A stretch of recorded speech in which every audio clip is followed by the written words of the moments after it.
É mais do que uma entrevista, é menos do que um debate.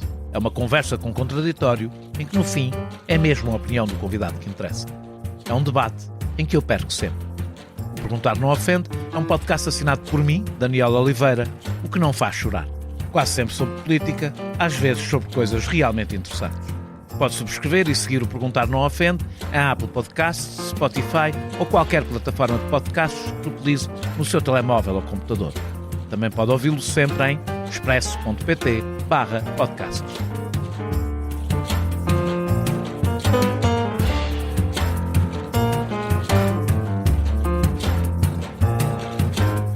Três eleições legislativas em 4 anos. 2 em apenas 12 meses. 3 eleições diferentes este ano. Numa democracia que se habituou à estabilidade governativa, Portugal vive um novo ciclo de pequenos ciclos, coincidindo com os níveis crescentes de desconfiança nas instituições e de fadiga do eleitorado.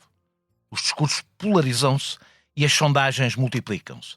Mas será que nos dizem aquilo que queremos saber ou apenas o que conseguimos medir?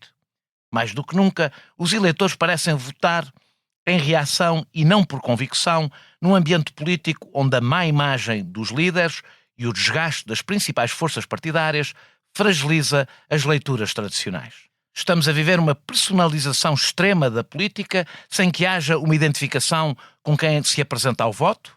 Como interpretar neste contexto o crescimento de forças como o Chega, mesmo depois de tantos escândalos? Será a radicalização do eleitorado jovem uma consequência da sua desconexão com o sistema político?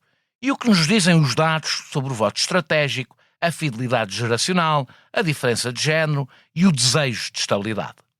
As diferenças metodológicas entre sondagens, o impacto da redução da abstenção, a crescente dificuldade em obter respostas representativas, tudo isto levanta questões sobre a confiança em que podemos ou não depositar nas sondagens e estudos de opinião. Neste episódio do Perguntar Não Ofende, tentaremos compreender os limites e potencialidades das sondagens em tempo de cansaço eleitoral. Por isso, estreia a conversa com António Gomes, que tem 3 décadas de experiência. É diretor-geral da GfK Metris e foi diretor da Associação Portuguesa de Empresas de Estudos de Mercado e de Opinião. 1h30 para tentar distinguir o que interessa do ruído, num país onde as eleições se repetem, mas as respostas parecem cada vez mais incertas. Fui deputado da oposição, fui jornalista e primeiro-ministro. Fundei um jornal e a primeira televisão privada em Portugal. E para contar as minhas memórias, voltei a inovar. Memórias de Francisco Pinto Balsemão, um podcast inovador baseado no livro homónimo, narrado por voz em inteligência artificial. Disponível em expresso.pt e nas plataformas de podcast. Expresso. Liberdade para pensar. Muito obrigado, António, por teres aceitado este meu convite. Uma coisa são os dados das sondagens, outra as manchetes e ângulos seguidos pelos órgãos de comunicação social. Se fosses editor de política, que conselho darias aos jornalistas que vão fazer a transposição dos dados das sondagens para as peças noticiosas? Boa pergunta. Resolvi começar a entalar.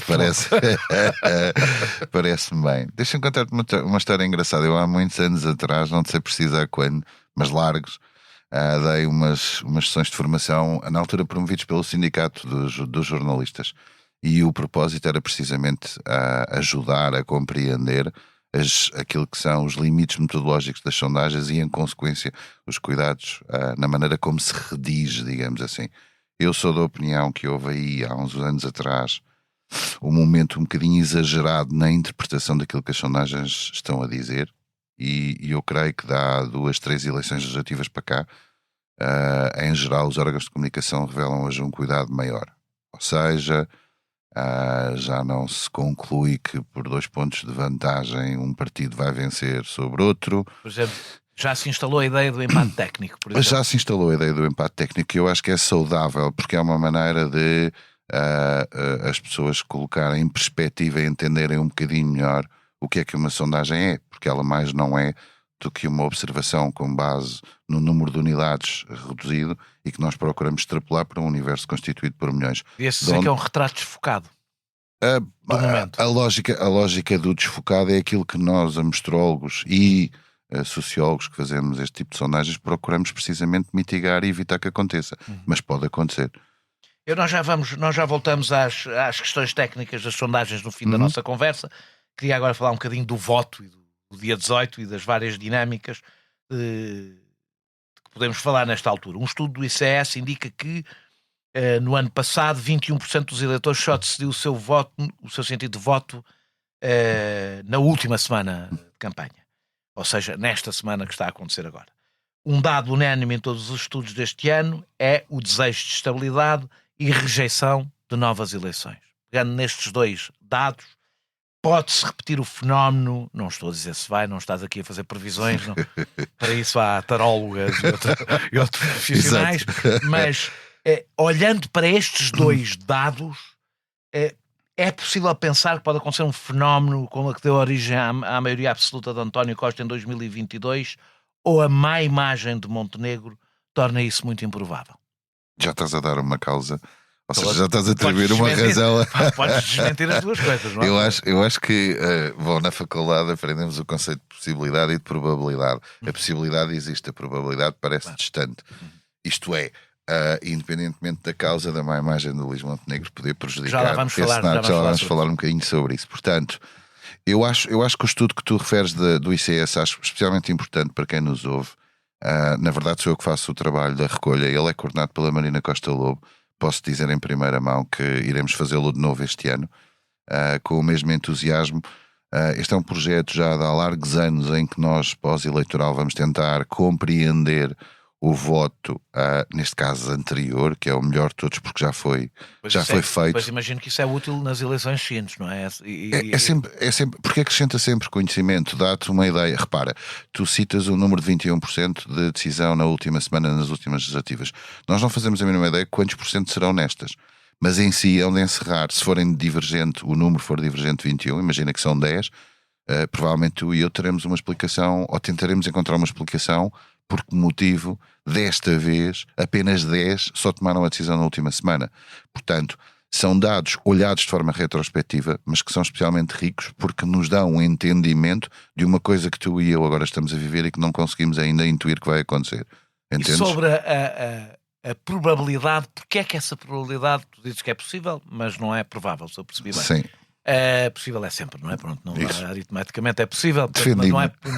E é bom, aliás, dizermos sempre isto, porque as coisas depois podem acontecer, é melhor ter dito que era possível. Isso. Mas a minha pergunta é: eu apresentei-te uma causa possível de não se repetir o fenómeno que aconteceu com António Costa na maioria absoluta. É essa a grande questão. Não há não há uma adesão. Deixa-me dizer-te o seguinte: eu acho que tu és feliz quando colas à ideia da possibilidade de uma aceleração na votação de Luís Montenegro e na AD à ideia de estabilidade. Repara que tu falaste das duas coisas.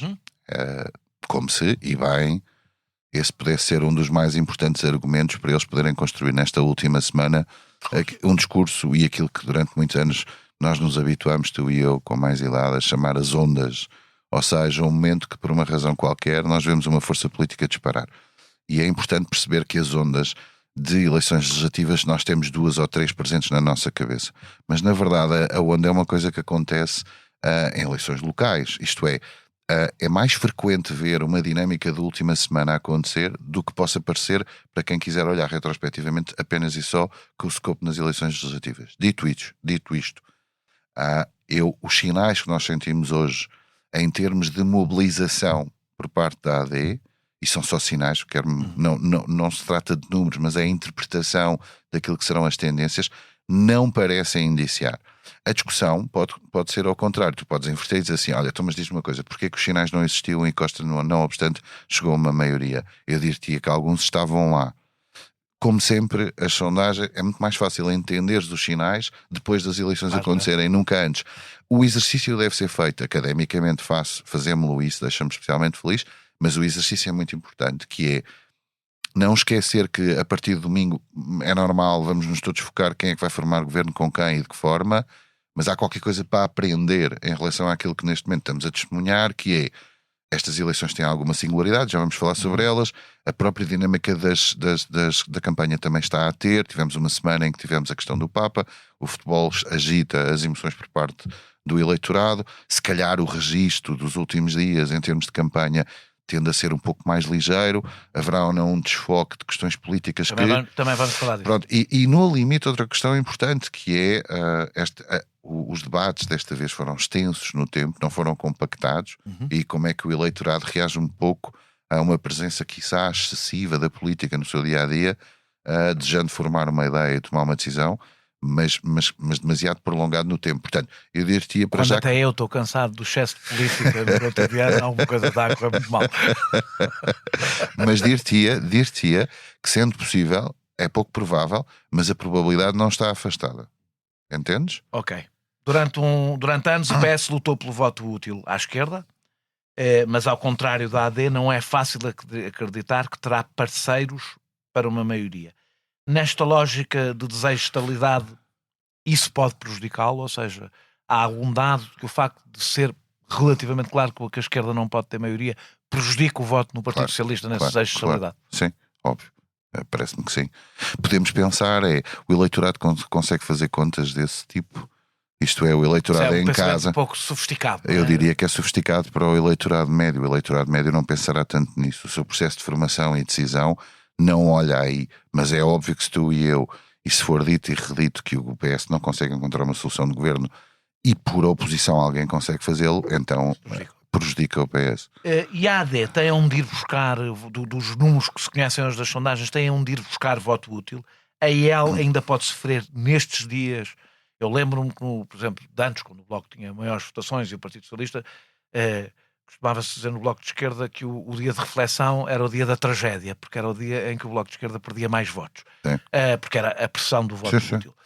A IEL parece ter o mesmo grau de porosidade com a AD que tinha nessa altura o Bloco de Esquerda, que há de ter agora o LIVRE e o Bloco de Esquerda também, com o Partido Socialista. A minha pergunta é, se a IEL ainda pode vir a sofrer, já quase não medido, já não aparece nas sondagens, essa pressão de voto útil, e se o Chega é sensível à pressão de voto útil? Acho mais provável que a IEL possa ser, embora não haja sinais nesse sentido. O Chega é um caso à parte. O Chega requer olhar para o Chega e para o eleitorado de Chega requer Muito bem, então um cuidado diferente. Vamos deixar vamos deixar isso para essa altura, porque nós vamos ter um bloco aqui só sobre o Chega, exatamente, porque precisa de um cuidado diferente. Queria falar um bocadinho de uma coisa que tu já falaste, que é os líderes e a ligeireza da campanha. PS e PSD nunca tiveram líderes com tão má imagem, pelo menos do que os dados indicam. Posso estar enganado. Não fui fazer a comparação com outras sondagens anteriores. Que impacto é que isso pode ter na mobilização, ou que impacto está a ter, ou pode ter na mobilização eleitoral destes dois partidos? Bem, vamos primeiro à tua assumption base, a tua assunção em que dizes com resultados tão baixos. Não há muitas eleições em que o incumbente é um jovem incumbente, na razão de que só teve 11 meses no exercício do poder e, portanto... Santana, só tal. Sim, e, portanto, nós sabemos que algumas das características de liderança que os estudos têm avaliado, seriedade, transparência, enfim, aquelas que serão, porventura, as mais importantes naquilo de quem nós queremos ou que o eleitorado quer que venha a exercer o cargo de primeiro-ministro, o challenger, ou seja, o desafiante, parte sempre, digamos assim, numa posição pior, na razão de que quem lá está, e nomeadamente quem lá está há muito tempo, teve tempo para poder cristalizar esses valores. Portanto, eu diria que Luís Montenegro e Pedro Nuno Santos, ambos, de certa forma, havendo um benefício inequívoco para Luís Montenegro por ser o incumbente, mas ambos são jovens candidatos a primeiro-ministro. Vamos pôr as coisas nestes termos. E, portanto, não é possível comparar com números anteriores do passado que tivemos, porque houve muito poucas eleições legislativas em que isto aconteceu. Ou seja, historicamente, o incumbente foi a jogo, perdendo umas vezes, mas na maior parte das vezes perde. Vamos a ver, pois há casos em que não houve incumbente, não é? Como o Guterres. Sim, com certeza. Fernando Nogueira. Eu lembro do caso de Sócrates perde, talvez seja o incumbente que perde com mais significado, digamos assim. Num contexto muito singular. Extraordinário. Exatamente. Que é a Troika. Portanto, estes jovens, aqui jovens pode ser mal interpretado, não é na juventude certamente, mas pronto, estes dois políticos são hoje candidatos a primeiro-ministro, um que beneficia de 11 meses de governação, inequivocamente, e há um conjunto de características que o eleitorado nos diz que mais valoriza no perfil de quem possa vir a ser primeiro-ministro, e nós percebemos que tens uma média de distância entre a importância e a satisfação, ou seja, o cumprimento com essa característica muito significativa que distingue este cenário atual daquele que tivemos em muitas outras eleições no passado. Depois existe a diferença. Sendo um bocadinho mais concreto, o que é que isso quer dizer em termos de... Quer dizer que aspiracionalmente ambos estão longe do perfil de um primeiro-ministro ideal. Ponto final, parágrafo. Coisa que beneficiará, noutras análises passadas, ou beneficiou o facto de aqueles que estavam a ser avaliados nas mesmas condições, um deles pelo menos tinha sido um incumbente com bastante tempo, e isso criava a ideia de que ou é mais sério, ou é mais concretiza mais a obra, porque é uma característica valorizada, mas tu só concretizas a obra se estiveres a exercê-la. Pedro Nuno Santos nunca foi primeiro-ministro, portanto, como é que ele executa uma obra? Tu fazes uma inferência, porque já foi ministro ou porque já exerceu um cargo qualquer, e em consequência disso tu esperas que seja um político que executa, digamos assim. Portanto, ponto de partida entre aquilo que é a componente aspiracional que se deseja de um primeiro-ministro e hoje a avaliação dos dois, há uma distância. Eu diria não é um grande problema, é normal face às circunstâncias. Depois há diferenças entre eles os dois, que eu acho que desta vez foram bastante exploradas por ambos, no sentido em que apareceram em órgãos de comunicação social algumas destas características e a distância, que em vários casos, penalizando Pedro Nuno Santos, traziam uma componente de benefício por parte da imagem de Luís Montenegro, que eu acho que quem está por trás da estratégia de marketing da campanha de Montenegro está a tentar explorá-lo. Ou seja, não é difícil pensar que tu A tentas... impulsividade, não é. A seriedade, por exemplo, é uma coisa que tu tens que promover, porque tu tens... Mas é um pouco interessante, eu queria falar disso, Diz. porque não sei se é seriedade ou honestidade, porque é estranho. Nós estamos a ir, eu agora sem Exato. Temos sem a ir nenhuma a eleições. avaliação, não é Juízo isso de valor, que sim. aqui estamos a fazer, Sim. mas quer dizer, nós estamos a ir a umas eleições por causa de um escândalo que afeta, e todas as sondagens dizem que afetou, as pessoas. A maior parte das pessoas não se considerou esclarecida, etc, etc. Portanto, nem sequer estou aqui a inferir nada. Afetou a imagem numa coisa muito difícil de reconstruir, geralmente, que é a imagem de honestidade. Eu percebo. Deixa-me E, no fazer... entanto, a imagem de honestidade, de comparação dos dois... Deixa-me fazer-te um reparo. Sim. Mais para a frente falaremos de tecnicidade de fazer sondagens. Sim. Nós não podemos perguntar qual é a sua opinião sobre um escândalo. O escândalo tem um juízo de valor. E portanto eu lembro-me de ir ao Expresso da Meia-Noite e estamos a comentar, e eu chamei sempre o caso. Porque o caso, tu tentas ser agnóstico. Corrigido. Não tem mal, Está corrigido. não tem mal. É só para te explicar o desafio que é para nós tecnicamente, quando estamos do lado de lá a fazer uma sondagem, como é que vamos perguntar às pessoas de maneira a que elas não... Eu próprio utilizei um termo que jornalisticamente não se deve utilizar, que é o escândalo. Mas não tem mal. Estamos aqui... Há pessoas que ficaram escandalizadas, outras não. Portanto, não. Fazer um escândalo é preciso que as pessoas fiquem escandalizadas. Exatamente. Agora, o caso em si é óbvio que desembocou, ou seja, acabou por resultar em algo que o eleitorado não queria. Definitivamente não queria eleições legislativas antecipadas. E, portanto, há aqui uma questão que... Mas também, a maioria, os números que apareceram diziam que a maioria não queria eleições antecipadas. Mas também a maioria dizia que Luís Montenegro não esteve bem no caso. Aliás, tens ali um dado muito curioso, que é duas maiorias que conflituam no pensamento, que é... Permanentemente. A maioria a dizer que ele não esteve bem, a maioria a dizer que o PS devia ter votado a favor da moção de confiança, mas também a maioria a dizer que ele não devia ter apresentado uma moção de confiança. O que isto nos é revelador é que... Não me chateia. Mais do que não chatear é...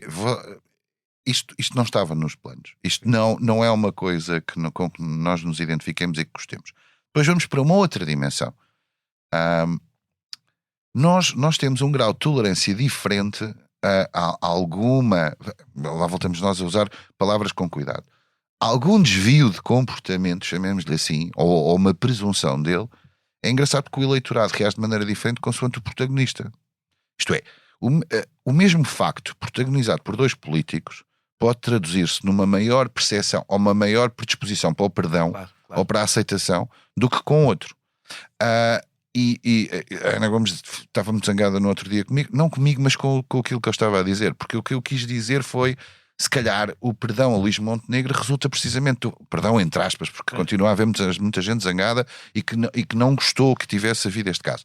Mas a condescendência com ele, e eu usei uma expressão que até disse algo do género, não é por causa de uma coisa destas que termina num divórcio, e ela usou isso, quer dizer que os portugueses sentem-se satisfeitos por serem enganados. Não, satisfeitos não se sentem. E se calhar voltando à pergunta que tinhas dito anteriormente, consegue ou não a AD acelerar? Se calhar não acelera, porque em parte estamos aqui, ou chegámos aqui por qualquer coisa que aconteceu, e o que aconteceu é o caso de Pina Oliva. Portanto, tem lastro. Então deixa-me fazer esta pergunta que eu tinha para fazer para a frente, mas faço já. Sim. Porque pega com o que tu estás a dizer. A campanha tem-se focado pouco no caso. Eu tenho uma tese sobre o assunto, mas não passa de uma tese, que é um tipo de assunto que também desgasta quem o utiliza, porque, e portanto é preciso serem figuras secundárias a utilizá-lo, porque senão tem um efeito. Aliás, viu, Pedro Nuno Santos percebeu isso a dada altura, mas tem sido pouco, tem participado. É possível que apareça agora no fim da campanha de uma forma mais intensa, é normal. Se a AD ganhar novamente, concluímos que os portugueses, apesar de falarem muito de ética, transparência e corrupção, estes não são temas que determinem na realidade o sentido de voto. Nós temos alguns casos bem mais graves que demonstram isto, não é? Que na ponderação essa não é uma questão assim tão importante.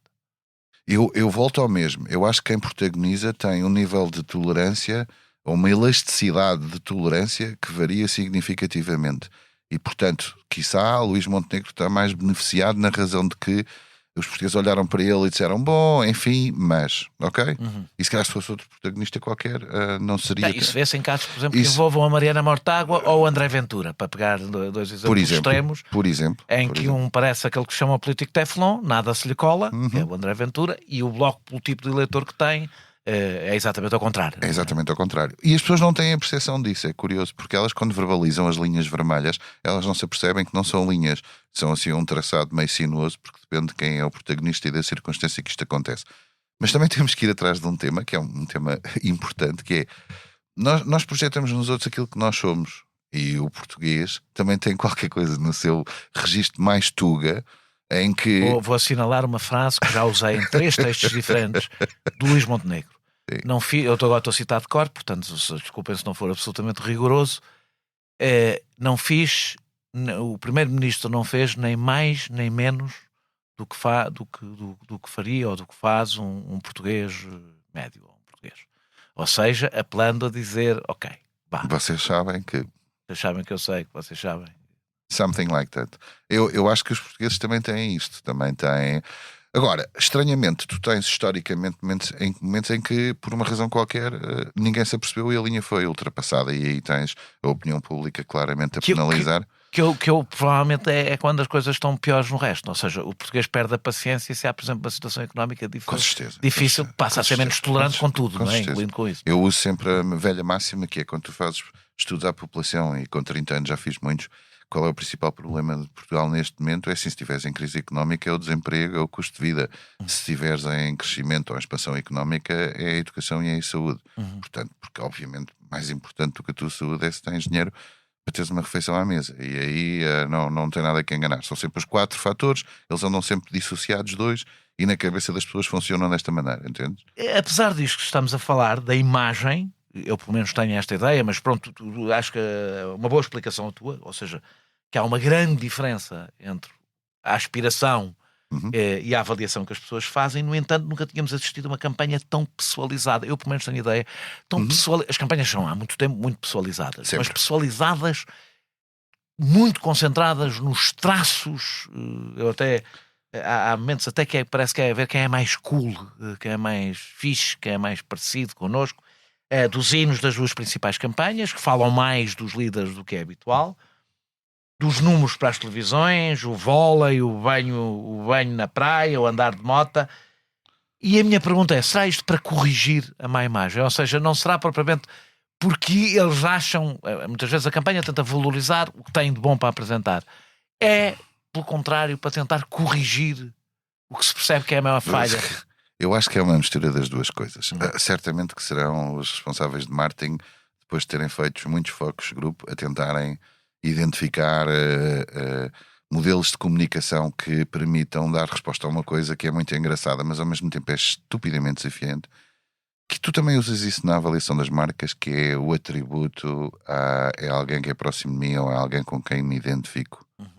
A identificação pode-se fazer de múltiplas maneiras, e uma delas é usando este tipo de estratagemas em que o político cai do pedestal e normaliza-se. É como se fosse uma pessoa como nós. Olha, no final do dia Estão a ver? Eu vou dizer uma coisa que eu sei, é impopular, acho isso assustador. Sim. Eu gostava do tempo em que a admiração pelo político ele é uma pessoa absolutamente extraordinária e por isso é que nos deve liderar. Ele não é como eu. Se fosse como eu, liderava eu, não é?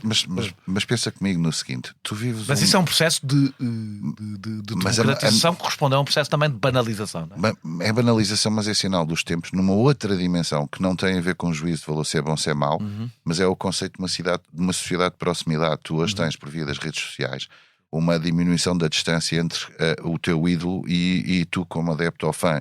E, portanto, nessa razão, e na verdade um futebolista, um cantor, quem queiras, debita informação, imagem, e diz onde é que jantou, e com quem é que jantou, e com quem o fez, e o político não.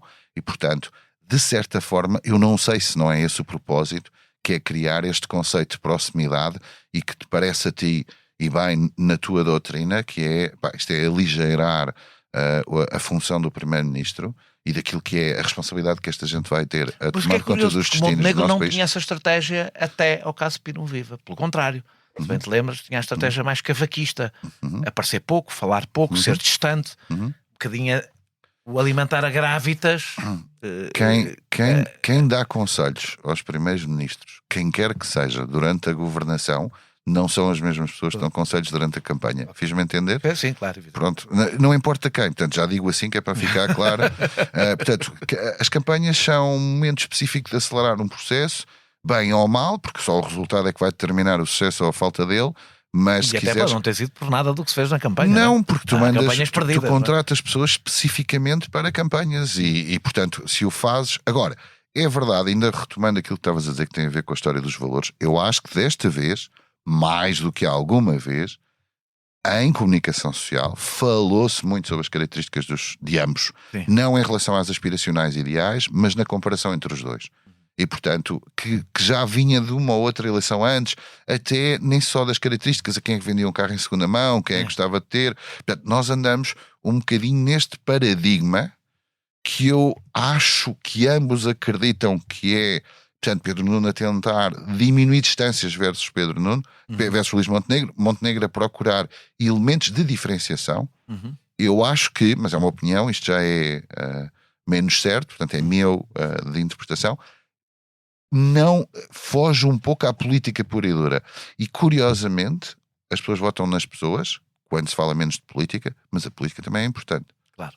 E eu noto que não sei o que acontecerá de hoje até sexta-feira, mas espero que ambos tenham, ou as campanhas de ambos, se recentrem um pouco no elemento da política. O Partido Socialista, por exemplo, estar a falar da IEL e do papel que a IEL pode ter na governação é já um recentrar no debate mais programático e político.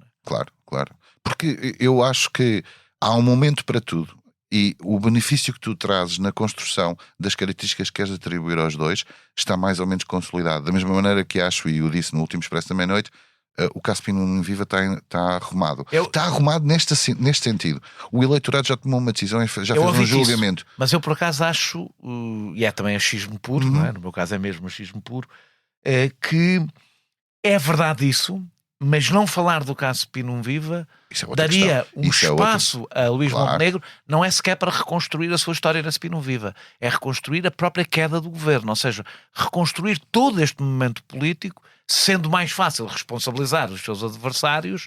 Ou seja, se não há casos Pino Viva, porque é que estamos a ir a eleições, não é? E, portanto, permitiria fazer mais a construção da personagem que tivemos com António Costa quando conseguiu a maioria absoluta. Eu estava a governar e atiraram-me ao chão, não é? Se tu olhares para as tendências de intenção de voto que foram variando de então para cá, nós temos aquela sondagem marcante, não é? Que arranca com os 39% de indecisos, que eu acho que é o choque. Basicamente é o choque, quer dizer, isto tudo confluiu para umas eleições antecipadas. Como é que está a pensar em votar? Meu amigo, neste momento não sei como é que tu a pensar em votar. Eu nem sequer pensava que ia haver eleições antecipadas. Portanto, deixe-me pensar sobre o assunto. Portanto, eu acho que as pessoas revelaram algum grau de desinteresse e distanciamento, mas responderam presente no debate entre os dois. E por isso os números das audiências da televisão... Foi o primeiro sinal de que, se calhar, isto não vai ter assim uma abstenção tão alta, não é? Se calhar não vai uma abstenção tão alta e se calhar não iriam ver. Ou, porque eu acho que, sabes que eu tenho uma máxima que é, eu digo sempre que o eleitorado tem um enorme bom senso. por mais estranho que possa parecer. Ou seja, nós tentamos sempre exigir demais das pessoas, mas as pessoas nos momentos em que têm que responder, elas reagem. Eu acho que isso foi uma reação. Foi, ok, aconteceu qualquer coisa, e agora vem um debate. E o debate vai ser esclarecedor. O debate trouxe vários temas e trouxe política. E eu acho que as pessoas reagiram. Acho que as duas forças ainda não se aperceberam que aquilo que podia ter sido um registro de polarização que lhes beneficiaria no limite com a lógica do voto útil, tende a ser diluída com este registro. Mas isto é a minha opinião. Com qual? Com o registro pessoal? Com o registro pessoal, sim. Porque já não estás a tentar ir atrás de diferenciação política, estás a tentar ir buscar atrás de diferenciação nas pessoas. E cuidado, porque quando vais atrás das pessoas... Mas não há um efeito... Acompanha. Aumentas o empowerment de quem são os outros. Imagina este cenário. Quando tu estás a falar de componentes de política doutrinária, ambas as forças políticas são inequivocamente as maiores, neste momento. Né? E portanto as pessoas esperam que o Partido Socialista apresente soluções de governação que vão ao encontro daquilo que são as suas expectativas para o futuro, e a mesmíssima coisa relativamente à AD. Tens dois rostos. Quando tu te centras nos rostos, o que pode ser visto como uma oportunidade, tu tens mais rostos. Tens o líder da IEL, tens o André Ventura, tens o líder do LIVRE, ou seja, começas a ter outras caras, começas a colocar por risco, quase como se estivesse no mesmo nível a avaliação das personalidades. E o sentido oposto, é isso que estás a dizer. Ou seja, eu, a maior parte das pessoas que conheço que pode ser sensível ao voto útil e não seria, não é por razões programáticas. É pelas pessoas. É pela recusa do outro. Ou seja, à esquerda, porque, sobretudo depois do caso de Pinum Viva, mas independentemente disso, tem uma repulsa em relação ao Montenegro, e à direita, porque tem uma repulsa em relação a Pedro Nuno Santos. Jogar nos rostos não pode, de alguma forma, ter um efeito de voto útil, mas em sentido oposto. Não é de atração, é de votar contra aquele líder. Podes, mas sabes que isso é uma posição de partida de mérito. Se fizeres as duas coisas, ou seja, votas contra e simultaneamente aquela pessoa em quem estás a votar, dá-te imenso conforto. Aliás, por 2 ou 3 vezes me perguntam, como é que olhas para estas eleições? E eu digo, estas eleições, para alguma margem do eleitorado, é uma eleição de desconforto. E isso não é bom. Por isso cria algum fator de imprevisibilidade. É desconforto porque há pessoas do PSD ou da AD que não gostaram de algumas coisas que aconteceram, e ainda há algum desconforto em relação a Pedro Nuno Santos, que é um líder recente e que ainda não conseguiu criar junto à sua base eleitoral um elemento de identificação forte. Efetivo. Exato. E portanto, estás aqui num jogo de sombras onde não tens um engajamento que, por exemplo, tens num partido como o Chega. Nós estamos a falar da imagem dos líderes ser má. A minha pergunta seguinte ela é má, independentemente agora das questões circunstanciais que estivemos a falar, se não há também, isto não é também reflexo de um crescente descrédito do sistema partidário. Temos um exemplo da figura de Gouveia Melo, uma pessoa sem qualquer experiência política, nenhuma, e se ele não é, por exemplo, eu não quero falar propriamente das presidenciais, mas se ele também não é mais um sinal de que os desconfortos gerais com os líderes, e o desagrado geral com os líderes é mais profundo do que os próprios líderes. É o que eles representam no sistema político que as pessoas aparentemente recusam. Sim e não. No início era o verbo. O que é que as pessoas esperam de um primeiro-ministro? Alguém que nos assegura, num determinado momento... O eleitorado português, no outro dia, na semana passada estava a fazer uma apresentação, é 1 minuto, mas é giríssimo. Porque em 2018 fiz em 2018, no mesmo fórum, terminei da mesma maneira. Portanto, estou a fazer um estudo sobre valores dos portugueses, neste caso para conteúdos em televisão, portanto foi feita na APIT, Associação Portuguesa de Produtores Independentes de Televisão, e termino com um slide que é o que é isto de ser português. E o que é isto de ser português em 2018 as coisas parecem estar a correr bem, vamos lá ver se isto não dá para o torto. Pronto, e as pessoas gostaram muito e teve muita graça. E voltaram-me a pedir para fazer a apresentação e se eu podia revisitar mais ou menos o mesmo que tinha, não esses slides, mas aquilo que tinham sido os conteúdos da apresentação. E não resistia a fechar da mesma maneira. Ou seja, agora não há o otimismo de 2018, há um pessimismo em relação aos destinos do mundo para os próximos anos, e sempre aquele sentimento, aquele fado lusitano que vamos lá ver se isto não dá para o torto. Portanto, o primeiro-ministro é alguém que te garante, na projeção de imagem, de que se der para o torto, está lá alguém que resolve isto. E isso é especialmente desafiante. Costa é o homem que resolve em parte os problemas do Covid. Ou seja, António Costa está lá naquele momento de uma crise e ainda bem que ele lá esteve. Mas ele já não está mais. E o facto de ele não estar faz uma reconfiguração do teu ponto de partida. Eu acho que nem Luís Montenegro nem Pedro Nuno Santos Transmite essa confiança. transmite ainda essa confiança. Porque Estás a falar de confiança no na exercício crise. da função, sim, na crise. Ou seja, na crise. não é confiança do Sim, se tivermos projetar problema, o país para o futuro, não é disso. Não, é se tivermos um problema grave, temos alguém que nos... Desse ponto de vista, imagino que não. O apagão não teve qualquer efeito eleitoral. Eu acho não chegou para ser claro para as pessoas. Não chegou para ser claro, mas diria que, Salve se seja foi a claro de contradição. alguma forma, não mostrou um Luís Montenegro ainda Bem. com aquele dinamismo próprio de um primeiro-ministro que eu resolvi o problema do apagão. Mas ele também não podia ter feito. É, claro.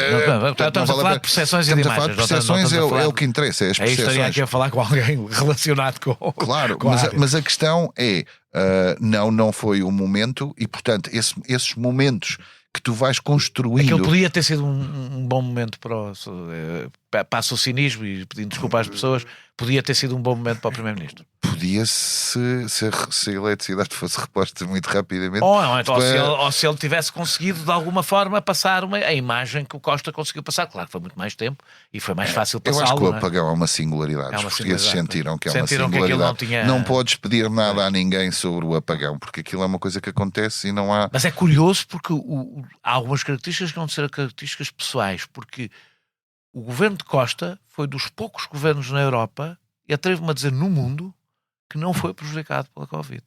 Quase todos os outros foram prejudicados pela Covid, pela pandemia. Mas repara, nem de propósito usaste o nome do Gouveia de Mel, que é um dos protagonistas. Que é um dos protagonistas. Do que significa que os durante portugueses associaram. Aliás, e a Marta Tebet também ganhou as europeias. Ou seja, todas as pessoas, o que é uma singularidade portuguesa, as pessoas associadas àquele período Mas para o slide. ficaram bem vistas. Sim, mas o slide que eu usei é: esperemos que isto não dê para o torto. Ora, tu só podes. É quase como pensar no derby no próximo fim de semana. Epá, eu acho que temos tudo para ganhar, ou qualquer coisa do género, mas esperemos que não dê para o torto. Portanto, há ali um twist que te deixa muito angustiado. E o líder que te dá mais garantia, e aí a construção da imagem de um líder é a coisa mais multivariável e multifatorial que tu possas imaginar, mas se por uma razão qualquer tu te sentes com esse conforto. Epá, este tipo vai para a guerra, leva-me atrás e eu confio nele. É mais ou menos isto. Podia não ser nada disto.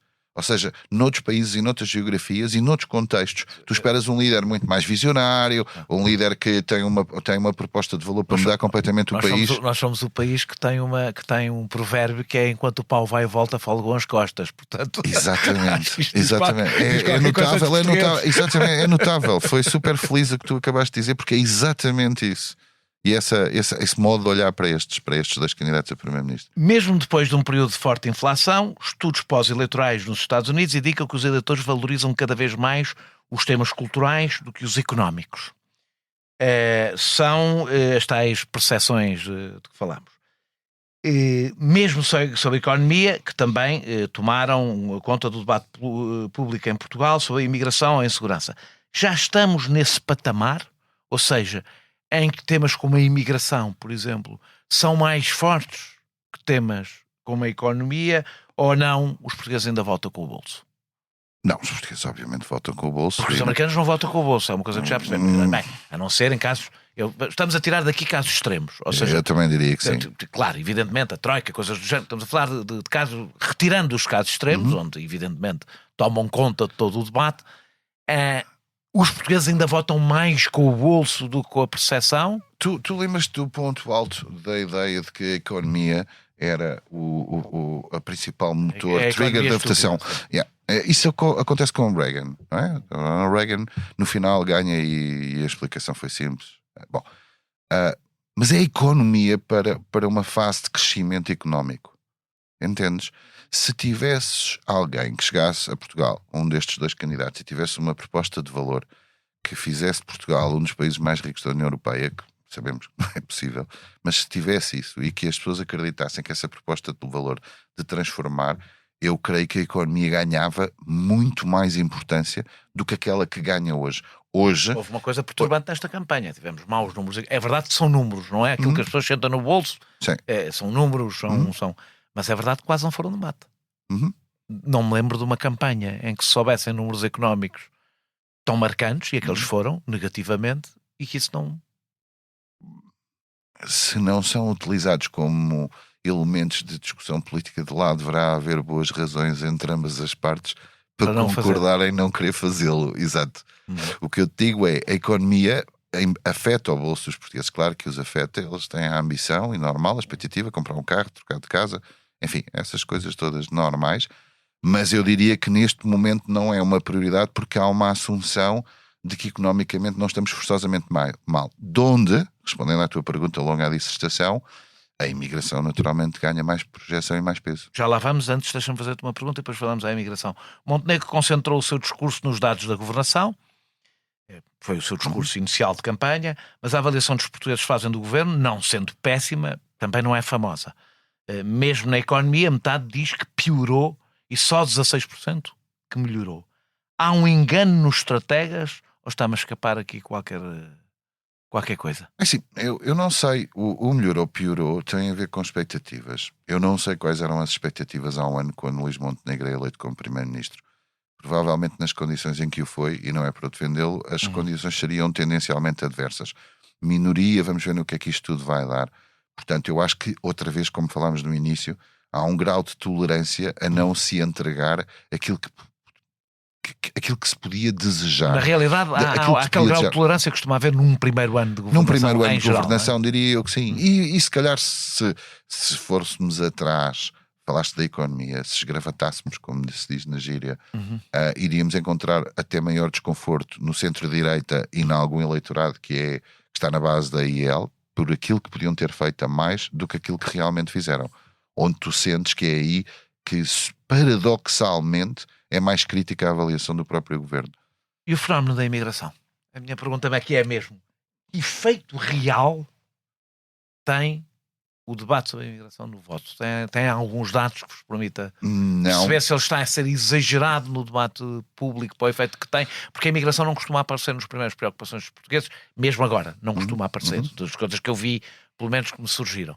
No entanto, isso não quer dizer, não é a mesma coisa dizer que não está nas principais preocupações dos portugueses e que não é um elemento determinante no voto. As coisas não... Vamos compor a imigração em várias dimensões. Uma delas especialmente relevante é que ela não tem a mesma importância por regiões do país. Ponto final, parágrafo. Ou seja, não é propriamente um fenómeno transversal à totalidade do território.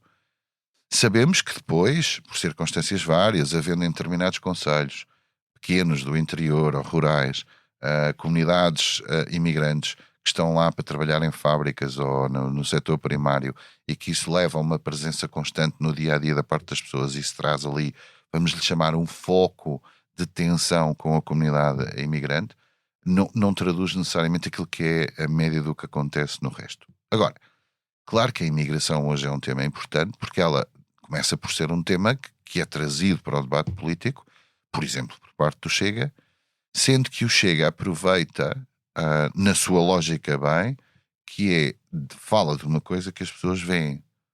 Ou seja, e o ver, aqui o sentimento do ver não é ver necessariamente só aquilo que nas redes sociais tu vês, que é reels, que alimentam ou que potenciam um sentimento contra as populações imigrantes em Portugal. São coisas mais simples. É de facto ter a ideia de que quem entrega o Uber Eats hoje em dia em Lisboa serão todos imigrantes, entendes? Ou quem conduz os Ubers, uma coisa assim deste género. Depois, a partir daí, tu tens tudo aquilo que é máquina de comunicação, o Chega acho que aí é especialmente agressivo e especialmente eficaz, em que te vai passando esta ideia de uma narrativa das consequências do aumento da criminalidade, do que é que resulta com a população. Eu outro dia tive uma conversa muito interessante ali na zona de Montemor e com uma pessoa que falava dos indostânicos e era uma pessoa que vivia em Vendas Novas onde há muitos indostânicos. Eu insistia com a pessoa para ela me explicar qual era o problema exatamente, uma pessoa com quem eu tenho relação, e cada vez que ela começava a falar eu percebia que tinha um vídeo que tinha visto na internet e não os indostânicos que ela realmente conhecia em Vendas Novas, com o qual nunca tinha acontecido nada de especial, a não sei serem muitos, e o impacto visual, etc. que isso tem. E eu apercebi-me que esse tipo de propaganda mais nas redes torna-se muito imersiva, ou seja, muito imersiva, confunde-se com a própria experiência pessoal da pessoa. completamente. Isso significa que quando és confrontado, depois andas de metro ou qualquer coisa do género e vês, Estás predisposto já. estás predisposto para olhar para a pessoa e dizer, cá está, a realidade é verificada, ou melhor, eu estou a fazer uma verificação e portanto haverá aqui propaganda, se quiseres. Que é eficaz.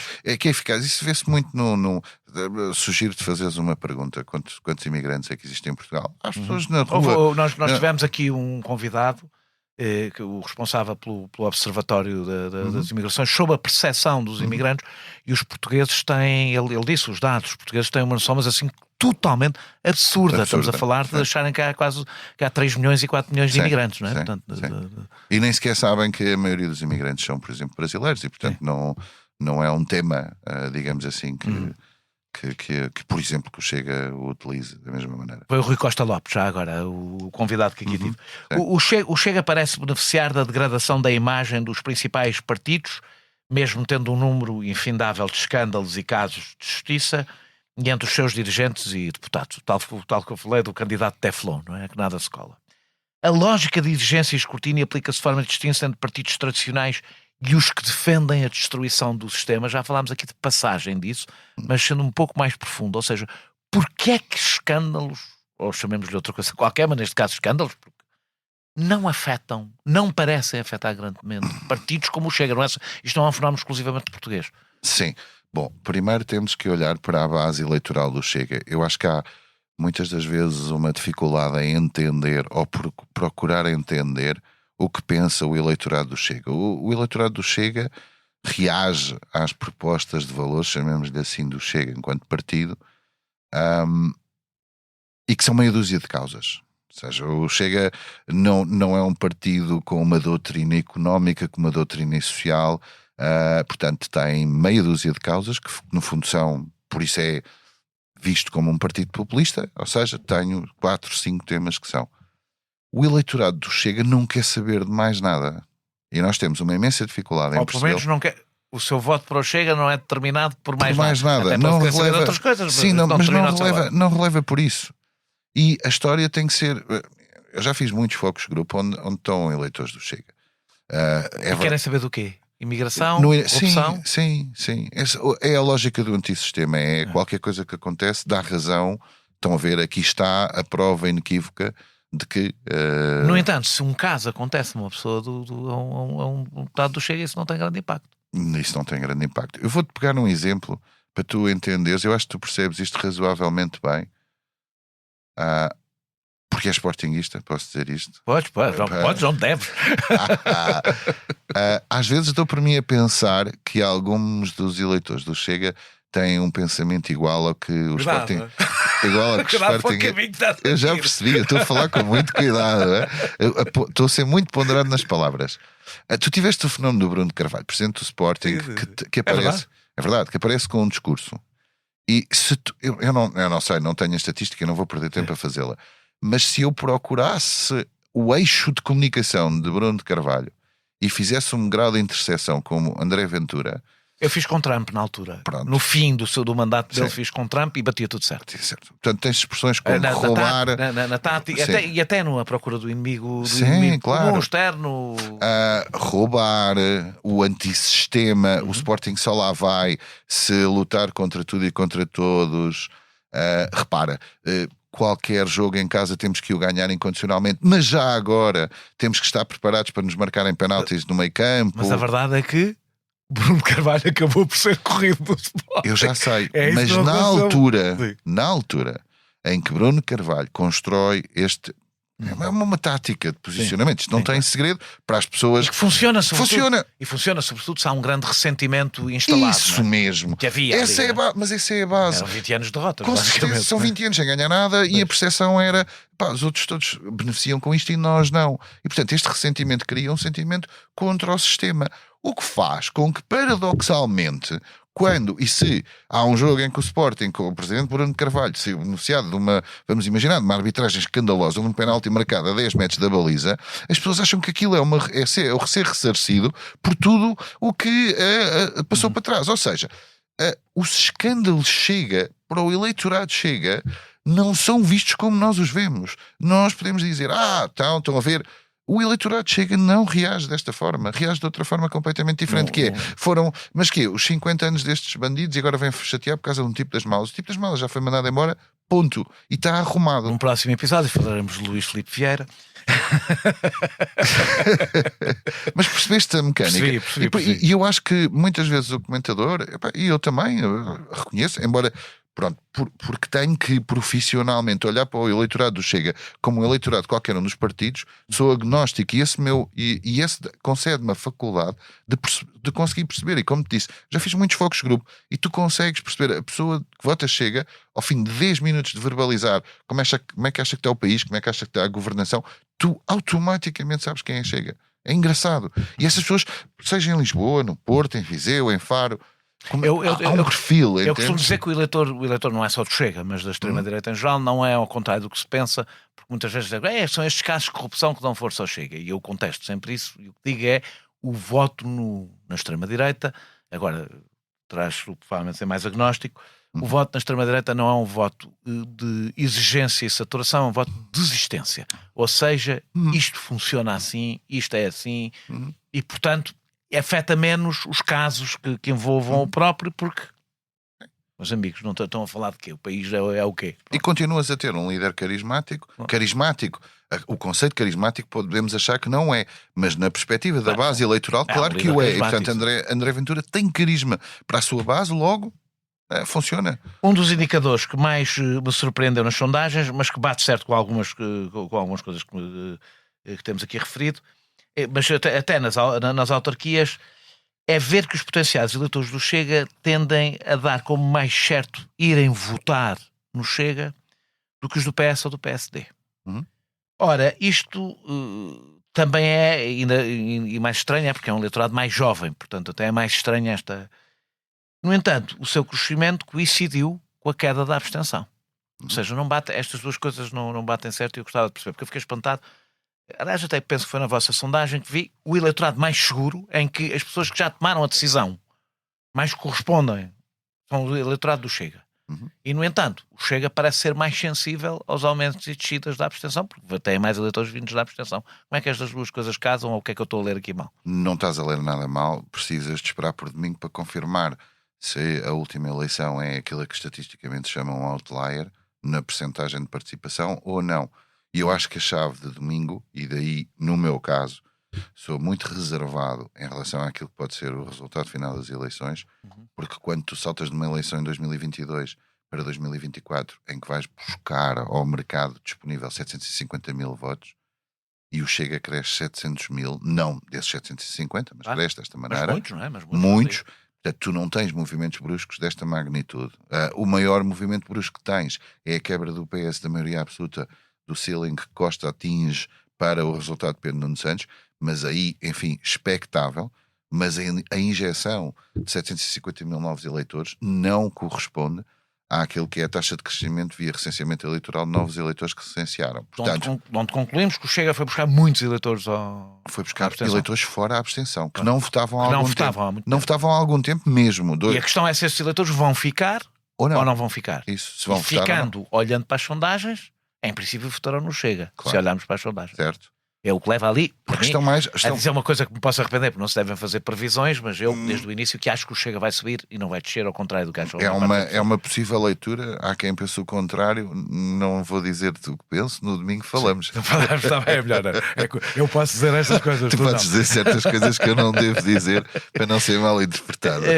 O Partido Socialista parece continuar a merecer a escolha dos pensionistas, ou não é dos pensionistas, mas da maioria dos pensionistas. O trauma de Passos Coelho continua a marcar a nossa vida política e o comportamento dos segmentos mais relevantes em termos eleitorais. Pedro Passos Coelho, eu também tenho esta tese há algum tempo, que a direita despreza, uma parte da direita, o impacto traumático que teve o período da Troika, que tende a não perceber até que ponto, sobretudo nas camadas mais baixas, etc., o impacto foi... Eu costumo falar de algumas pessoas com quem falo que não percebem nada de política, não falam nada de política, e que a única coisa que se lembram recentemente, estou a falar de pessoas mais velhas, evidentemente, é o período da Troika. Foi quando a política entrou totalmente dentro da no sua bolso delas. bolso, na vida delas, na vida. Tudo. Eu tenho este dado, mas não o tenho aqui, portanto não vou jurá-lo, mas acho que o percentil até das crianças desceu durante aquele período. Foi uma coisa muito, muito traumática. Isto ainda está presente no voto dos mais velhos? É uma boa pergunta, mas a questão é, a resposta normal é dizer que sim.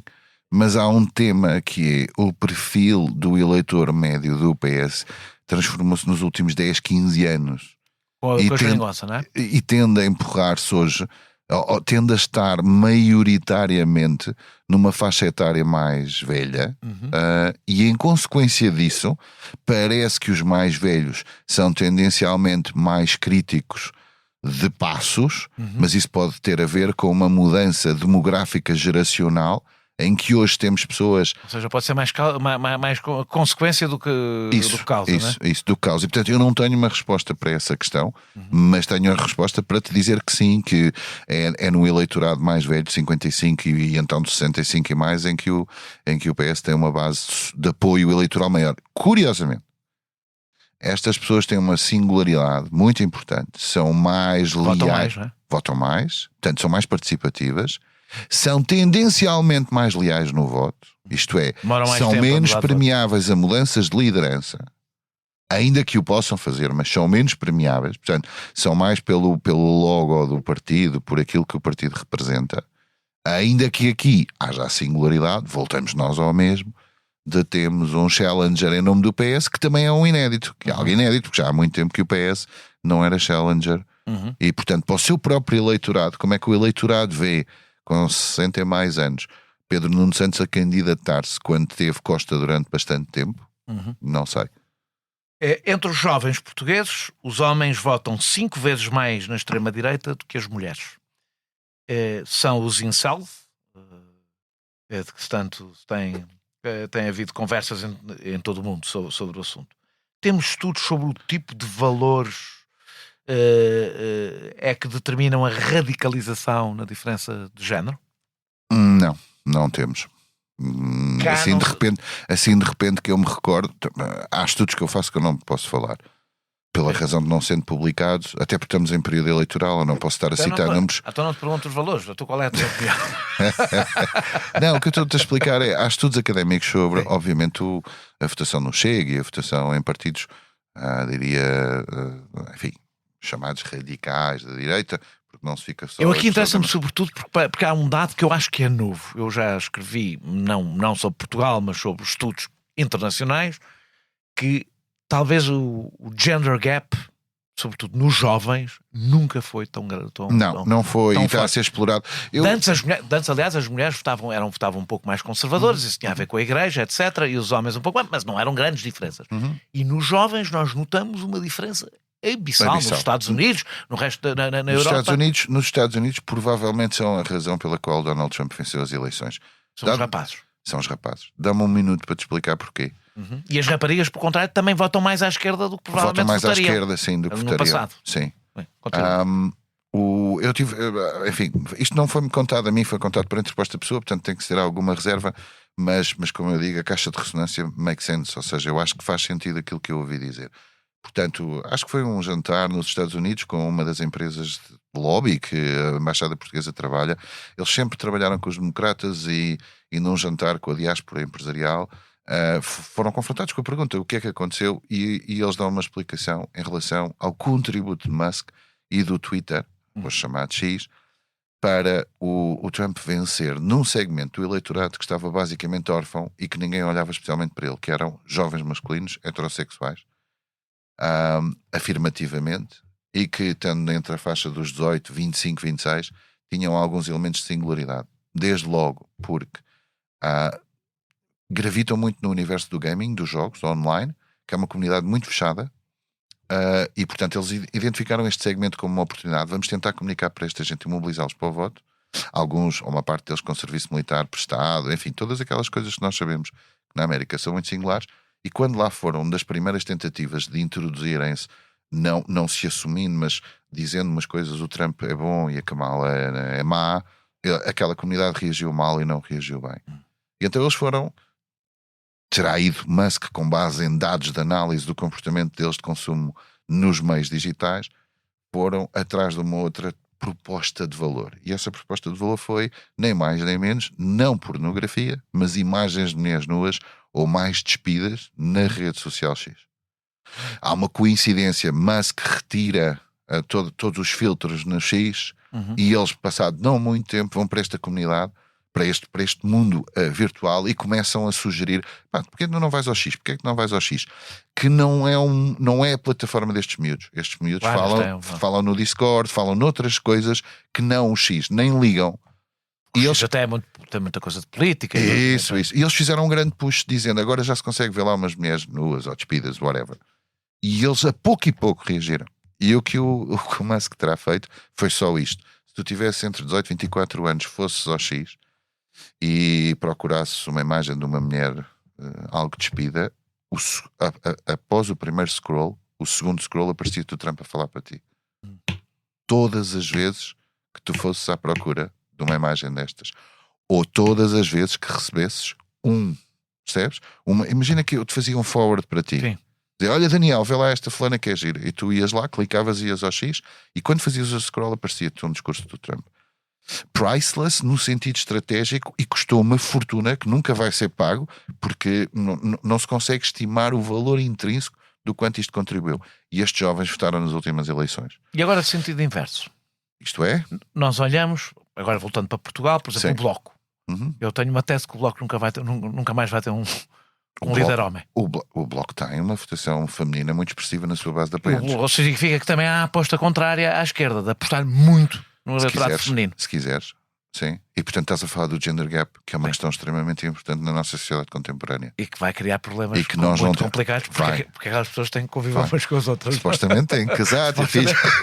Não casam, mas acho que não estão a ver o filme de parte a parte. Portanto, há aqui uma dissociação que ninguém está a reparar nela. As sondagens têm sido pouco sólidas na ordem em que ficarão, aproveitando agora a nossa conversa sobre o Bloco Livre e CDU. Há dados consistentes sobre alguma tendência? Não, eu não creio que haja dados consistentes sobre alguma tendência. Eles estarão dependentes. Há aqui um tema que parece mais forte a correlação da votação no LIVRE e no PS, isto é, o LIVRE poderá estar mais permeável a um voto útil no caso de esse discurso do voto útil resultar... Mas se as pessoas sentirem que o Pedro Nuno Santos não tem qualquer hipótese, o LIVRE tenderá a ter mais votação. Se sentirem que tem alguma hipótese, tenderá a ter. Isso, eu diria que haverá maior tendência para a fixação. Que era o que acontecia de antes ao Bloco. Que era o que acontecia antes ao Bloco, e haverá tendência para uma maior fixação na base dos eleitores CDU e Bloco, sendo que a ideia de que a CDU está em crescimento é confirmada nas sondagens, ou os dados não permitem? É muito relativo, porque estás a falar de variações percentuais que são relevantes para os partidos. Mas que as sondagens não apanham, não é? Mas que as sondagens, ao darem um determinado número, não consegues tirar um significado qualquer. Não deves tirar, porque estão precisamente dentro do intervalo de confiança. A Iniciativa Liberal diz que se perderam 700 mil votos na última eleição, sem qualquer representação, e por isso propõe um círculo de compensação. Mas nos sistemas uninominais são milhões de votos que se ficam sem representação. Na Alemanha são necessários 5% para entrar no Parlamento, e a União Nacional, em França, andou anos com 20% e sem um único deputado. Isto, aliás, também liga com a questão que estávamos a falar anteriormente. Neste momento, com a grande fragmentação à esquerda, Bloco, PC e Livre perdem muitas possibilidades de eleição, até por estarem fragmentados, que juntos provavelmente, não faria sentido se calhar estarem juntos, mas elegeriam muito mais do que a soma dos deputados que vão ter. Mas voltando à minha pergunta, o nosso Parlamento é ou não uma representação bastante aproximada dos sentimentos e alinhamentos sociais e políticos que notamos nos estudos de opinião sobre os vários temas? Ou seja, independentemente dos votos que se perdem no caminho, no fim, chegando ao fim, aquilo corresponde ou não corresponde ao equilíbrio político do país. A tua pergunta é muito boa, mas indicia um juízo de valor sobre. Eu diria... Espera. Eu sou a favor do círculo todo de compensação, já agora. Sim. Não sei se é possível dizer que o nosso Parlamento não corresponde ao equilíbrio. O nosso Parlamento, como muitos países da União Europeia ou da Europa Ocidental, assim chamados, assenta no modelo da representação proporcional. E, portanto, diferente do modelo britânico, é chamado modelo Westminster, que o Karl Popper tanto defendia, que é um vencedor vence tudo e acabou. Portanto, os modelos são sempre...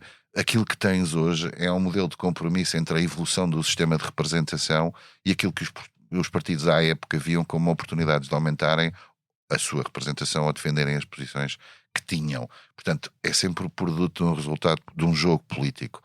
Se tu perguntares aos portugueses se eles entendem que a representação que lá têm, numa lógica dos círculos, corresponde àquilo que é o melhor, eu diria que a maior parte dos portugueses dirá que sim ou pensará que sim, mas não tem um conhecimento muito aprofundado. Também te diria que provavelmente muitos defenderiam o que tu estás a defender. Tu aprecias a ideia do círculo do círculo de compensação ou não? Quer dizer, se me queres dar essa opinião ou não? Como princípio, a discussão vai para a história da representação polinomial. A Marina Costa Lobo, nós fizemos também esse estudo que tem a ver com o rosto de quem se candidata. E isso dir-te-ia que é mais marcante para os portugueses. Ou seja, os portugueses estão mais preocupados. Se tu colocares, o que é que faz mais sentido? Haver este círculo do resto, o maior resto, e portanto eleger por aqui. Ou tornar mais evidente que eu quero votar nas pessoas e não tanto nos partidos. O rosto é especialmente importante. Este tema é muito mais importante do que este tema. Não tens a menor dúvida. Dito isto, eu acho que numa lógica daquilo que é a percepção que temos de que o regime... como valorizo mais os programas e as coisas do que os rostos. Não é só isso. Se nós concluímos que há uma crise, digamos assim, do regime numa lógica de os portugueses estão, uma parte deles, zangados com os partidos porque não os representam devidamente nas ideias, não é? Tudo o que significar aumentares a base da representação ou que ela assegurar que não há desperdício de votos, parece-me que as pessoas vão reagir bem. E portanto eu aí concordo que sim, entendes? Há alguns estudos ou até dados comparativos que nos possam indicar que podemos vir a ter um efeito de arrasto do partido vencedor nestas eleições para as próximas autárquicas, que serão pouco tempo depois? Não sabemos. Pode ou não. Com a tua experiência dirias que... Pela minha experiência dir-te-ia que sim. Existe sempre a velha teoria dos cestos. Mário Soares, se estivesse vivo, diria, bom, se há de ganhar estas eleições temos que compensar nas autárquicas. Portanto, vais ter esse tipo de discurso algures no tempo, mas dir-te-ia que... pelo menos uma tentativa. As pessoas muitas vezes têm a tendência para compensar o voto pouco convite que fizeram nas eleições anteriores. Eventualmente. Mas como se trata de um governo, ou no caso de Vitória da AD, como se trata de um governo que vem na sequência de um governo que esteve muito pouco tempo em exercício, o normal é que se houvesse uma onda, essa onda poderia beneficiar as candidaturas da AD no país. E quanto às presidenciais, achas que pode ter algum efeito ou não? Aí estamos a falar muito mais em aberto, nem sequer sabemos quais são os candidatos. Não sabemos, presumimos alguns deles, um ou outro assumido. Eu acho que aí, o que quer que seja que venha a acontecer desde logo em outubro, eu acho, não acho nada, mas imagino que o governo, qualquer que venha a ser o governo, venha conseguir ter a aprovação de um orçamento em outubro. Porque faz parte das boas práticas, a não ser que algo muito extraordinário. De uma forma ou de outra acabará. De uma forma ou de outra acabará. Agora, até porque sabes, se bem que podemos ter que ir a duodécimos e isso pode baralhar. Mas a dramatização do debate poderá dar maior ou menor força a um presidente que com seja com determinadas características. Que lá voltamos nós àquilo que eu há pouco te dizia, que é nós queremos ter alguém que está com o volante nas mãos no avião e que isto não se vai despenhar. Uma das conversas mais recorrentes, agora vamos falar das sondagens, para terminar a nossa conversa. Uma das conversas mais recorrentes sobre sondagens é em torno da dimensão da amostra. Desvalorizando as mais pequenas, assim como as que são feitas por telefone, em vez das que utilizam urna. Há métodos mais fiáveis do que outros e há razões para confiar mais nuns do que noutros? Eu acho que os métodos são... Vamos lá ver. Ninguém faz uma amostra mais pequena não desejando fazer uma amostra maior. Isto é, ninguém faz 400 entrevistas. Tem a ver, obviamente, com os custos. E os custos são um fator crítico. Porque o telefone e a urna, imagino também. Como no telefone e na entrevista presencial, claro. Ambos os métodos. Ou seja, vamos lá ver, o telefone nem sequer é só um tema de custo, é um tema de rapidez.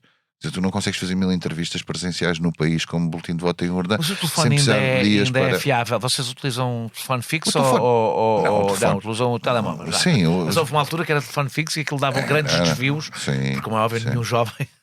O tema... o telefone fixo tocar nem sabe o que é aquilo. O tema requer-te uma tecnicidade que se calhar não faz sentido estar aqui a existir, mas tem a ver com coisas com mais complexidade, que é... qual a predisposição para pessoas de determinados segmentos para atenderem um número que não está identificado no telemóvel, quais os períodos de horário. Nunca me assustariam. Estás a ver? Acabaste de dar um exemplo. Mas se calhar a porta ainda perguntas o que é. E depois vais atrás de uma série de especificidades que podem pôr em causa o que é esta coisa da fiabilidade. Eu dir-te-ia que todos os métodos são fiáveis. Acho especialmente interessante perceber sempre duas regras. Se fazes telefónico, deves repetir o telefónico tanto quanto possível, deves tentar apreciar as evoluções de tudo o resto constante, como se diz em estatística, ceteris paribus, não é? E essa é uma premissa. A segunda é uma sondagem pré-eleitoral, é sempre uma fotografia. Agora, se ela estiver desfocada, tu não consegues ver o que lá está. Portanto, tu tentas aprimorar e que ela não esteja desfocada, entendes? O número de entrevistas necessárias para ter respostas válidas é cada vez maior. Acho que não estou enganado quando disser isto, corrijo-me se estiver. Havendo cada vez mais pessoas a não responder, sobretudo com maior nível de escolarização. Este desvio não torna mais difícil o trabalho que se faz nas sondagens? Ou este desvio está errado? Isto que eu estou a dizer não é verdade? Não, se ele existir, que não existe assim tanto, mas admitindo, torna mais desafiante e tens que ir à procura das pessoas. Vamos ver, o segredo nas sondagens é quando tu tens uma recusa, deverás, tanto quanto possível, substituir por uma pessoa com iguais características. O problema é que, por exemplo, tu não sabes qual é a intenção de voto dela. Sim, e começa logo por terem uma característica diferente. Um recusa e o outro não. E só isso já é indicador de qualquer coisa, obviamente. Não é? Esse é um dos maiores dramas, mas tudo o resto constante, como historicamente sempre o fizeste e já tiveste momentos de maior ou menor predisposição para participar em sondagens, acabas por concluir que, atenção, que quando se fala muitas vezes na taxa de participação, há alguma confusão na interpretação dos números. As pessoas dizem assim, quantas pessoas lares é que tocaste à porta para fazer 1000 entrevistas? 3000. Isso é um exagero, deixaste 2000 de fora. Não, dos que deixo 2000 de fora, há números, há pessoas que ficam de fora, porque as características das pessoas que eu estou a procurar não batiam certo com a amostra que era com a amostra que eu pretendo alcançar. Do país, não é? Com certeza, por isso é que o relatório metodológico é entregue na ERC é bastante detalhado nas características de quem das recusas, do número de vezes que bateste à porta, etc, etc, etc. Portanto, os métodos têm vicissitudes e desafios, as empresas todas sem exceção têm uma ambição, que é estar bem, que é fazer o melhor possível o seu trabalho. Claro. As tracking polls não são sondagens, ao contrário do que a imprensa vende, mas um instrumento de trabalho geralmente utilizado para as direções de campanha. Não são sondagens, mas como aquelas que a gente percebe que são sondagens. Permitem testar diferenças de ângulos, ver tendências, etc. São muito úteis, segundo sei. Aliás, são mais úteis do que a sondagem pura e simples para as direções de campanha. Ao serem vendidas ao grande público, na imprensa e nas televisões, pelo que não são, não estamos a desvalorizar as sondagens, ajudando ao seu descrédito. Subentende-se das suas palavras que és um forte crítico das tracking polls. Não sou sou muito crítico, que aliás, fazendo a verificação posterior às eleições, confirmam geralmente a minha crítica, porque elas falam de tendências, mas o que é vendido às pessoas não é isso. E há, por exemplo, há pessoas que acreditam que há partidos que perdem 2 pontos percentuais num dia, que é uma coisa que é preciso acontecer, uma hecatombe para acontecer, e mais, há pessoas que acham que aquilo é um retrato diário, que aquilo são sondagens diárias que dão um retrato a cada dia. E é assim que isto é vendido. Pronto, a questão da venda é uma decisão editorial. Nem de propósito. Estrago. Não, é isso que eu vou dizer. Se vendem carne sem ter arca frigorífica, tu como fornecedor achas que tem qualquer coisa. Como tem qualquer coisa para dizer. Estamos num grupo de comunicação que não faz tracking polls, ou melhor, não as publica e não as faz. Eu acho que é uma decisão editorial dos grupos de comunicação. Depois falamos de a capacidade de ser bem explicado, ser bem entendido e perceberem para que serve. Uma variação de 2 pontos está dentro do intervalo da margem de erro. Então o que é que tu dizes? Se tu estivesse à frente de um microfone e explicasses o que é aquilo que as pessoas estão a ver, o que é que dizias? Aquilo é exatamente um instrumento de recolha regular de informação que nos dá tendências de possíveis variações. Não dá tendências, não dá os resultados. Ou nem sequer o retrato dos resultados com dados de sondagem. Primordialmente deve dar as variações, é esse o propósito, senão não se fazem tracking polls. Por isso é que aquilo se chama tracking poll, mas não é uma a mesma sondagem. coisa. Não, está bem, mas quando eu estou a dizer uma sondagem, assim, esta sondagem que vocês publicaram, foi publicada, não é fazer o que vocês fizeram na última sexta-feira no Expresso e na SIC todos os dias. Não é a mesma coisa. Não é. Não. E é isso que eu gostava que explicasse, porque as pessoas não sabem o que é que são tracking polls. Porque uma tracking poll é uma média diária cumulativa a 3, 4 dias de Cumulativa parcelas. significa que mudam parte do... Sim, mudamos parte da amostras. As amostras têm que forçosamente ser de menor dimensão, podem ser 200 por dia, 250. Enfim, a ambição podiam ser 400 entrevistas, tu acumulas ao fim de 4 dias e, portanto, podes ter uma base que varia entre 1200 ou 800 ou 600. Mas acumuladas, não é? Acumuladas e, portanto, vais entrando com novas contribuições de subamostra para a amostra como um todo e largas, deixas cair o dia mais antigo. Portanto, funcionas com uma média móvel que estás a alisar e estás a evitar que o impacto de um dia seja uma variação brusca que possa acontecer. E basicamente visa apreciar as tendências da variação. E ali o maior interesse é exclusivamente este, que eu acho que é muito nobre. Isso tem algum interesse? Isso tem interesse para as direções de campanha, imenso interesse para as direções de campanha. É especialmente nobre porque tu... Mas isso tem algum interesse para o público em geral? Eu não tenho o poder de decidir o que é que tem interesse para o público em geral, Daniel.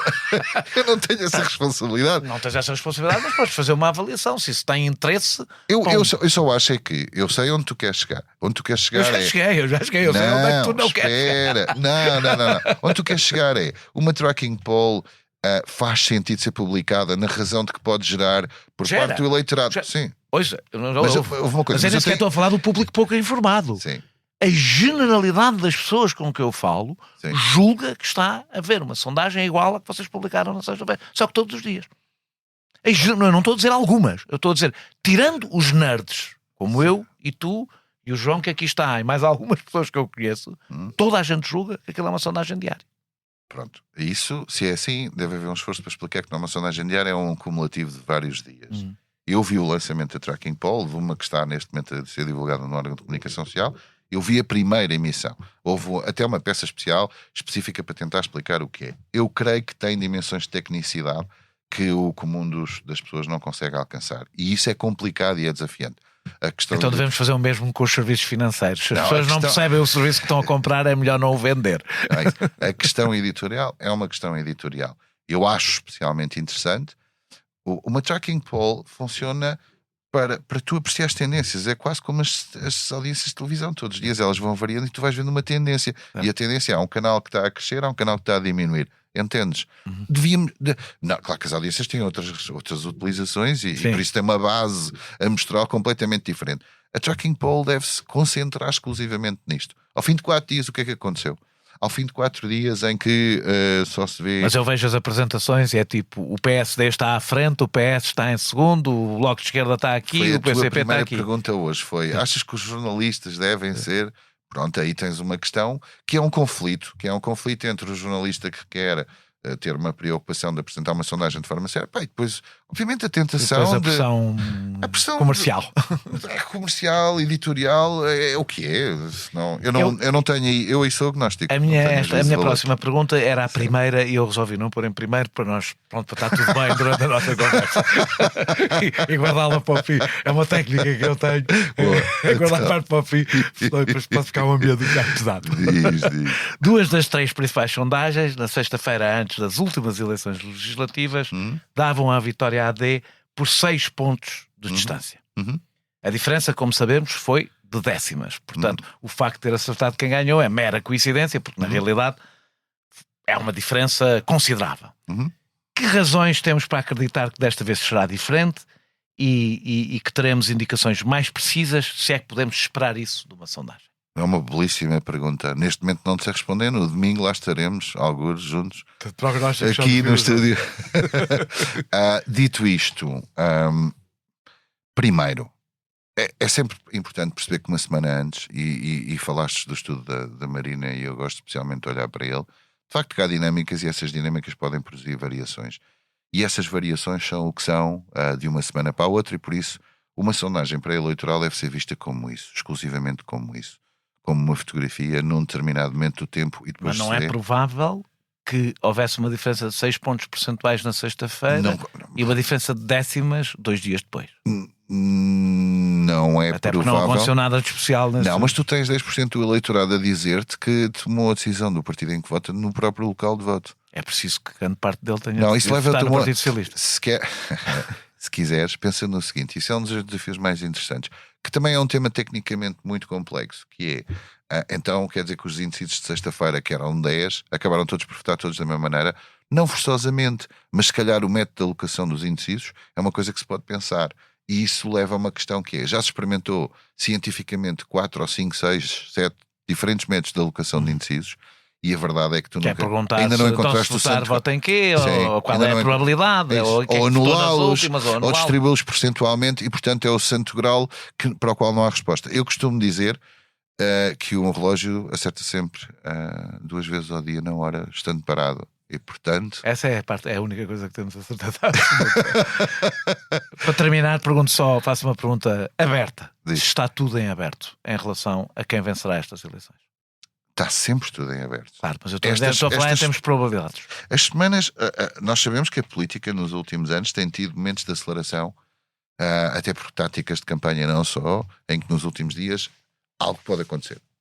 Certo? Estou convencido que o algo pode acontecer tende a diminuir nestas eleições na razão de que, de parte a parte, seria a haver trunfos, dada a natureza da eleição, que nasce, outra vez entre aspas, no caso e não viva, os trunfos a aparecer já teriam aparecido. Mas temos que admitir sempre este fator. Para haver tempo para serem explorados. Para serem explorados, para haver uma maturação sobre as respectivas consequências. Portanto, agora, o estar tudo em aberto, sim, eu podia ir pela tecnicidade e dizer assim, não, como professor universitário, não te esqueças, temos X% de indecisos, logo, obviamente, do ponto de vista estatístico, sim. Eu diria, não vou pela tecnicidade, está tudo em aberto, obviamente que a pouco e pouco vamos começando a intuir um determinado cenário, mas neste momento não. Que é o dado é vencer. Sim, mas claramente com o PS ainda podendo... ou seja, podendo haver algum desfecho de alguma imprevisibilidade. Não te esqueças que entre as sondagens... Há 2 maneiras de interpretar as diferenças de sexta-feira para domingo. Duas. Uma é dizer assim, as sondagens enganaram-se. E a outra é dizer o chamado late swing, detectado em Inglaterra e noutros países. O late swing pode existir. E o late swing é uma mudança de última hora por uma razão qualquer. Se acontecer, eu acho que é interessante tu e eu olhámos e dizemos, mas porquê isto mudou à última hora? Lembras que a gente estava a conversar e achávamos que qualquer coisa era mais provável? Valeria então a pena voltar atrás e entender. Eu acho... O voto antecipado muda a quantidade de pessoas que faz voto antecipado? Ou em princípio são pessoas que já decidiram que há algum já decidiram. Eu daí não vejo tanto. Se me perguntares qual é a tua assombração, queres que eu te diga qual é a minha assombração? Os chamados shy voters, os votantes envergonhados. São os que baralham completamente. Que em Portugal, curiosamente, sim, ao contrário do que é costume noutros países, não parecem ser os eleitores do Chega. Porque as sondagens não têm prejudicado o Chega em relação à sua votação final. Em geral, nas várias eleições, às vezes até o têm sobrevalorizado. Sim, mas o eleitor envergonhado, não no sentido de ter vergonha, mas não querer tornar pública a sua escolha, são de algumas eleições para cá, e para mim é sempre a minha maior preocupação. Ao fim de 30 anos, é o que se passa com um determinado perfil de eleitor, que não é forçosamente o mesmo, e que tem uma predisposição para se esconder, para estar mais calado, mas não deixa de votar. E depois é ele que produz essa estranha sensação que tu falaste há pouco. Muito obrigado, António Gomes. Nós regressamos brevemente, já depois das eleições, com outro convidado ou convidada. Este episódio teve a produção e edição de João Martins, música de Mário Lajinha, grafismo de Tiago Pereira Santos a partir de ilustração de Vera Tavares.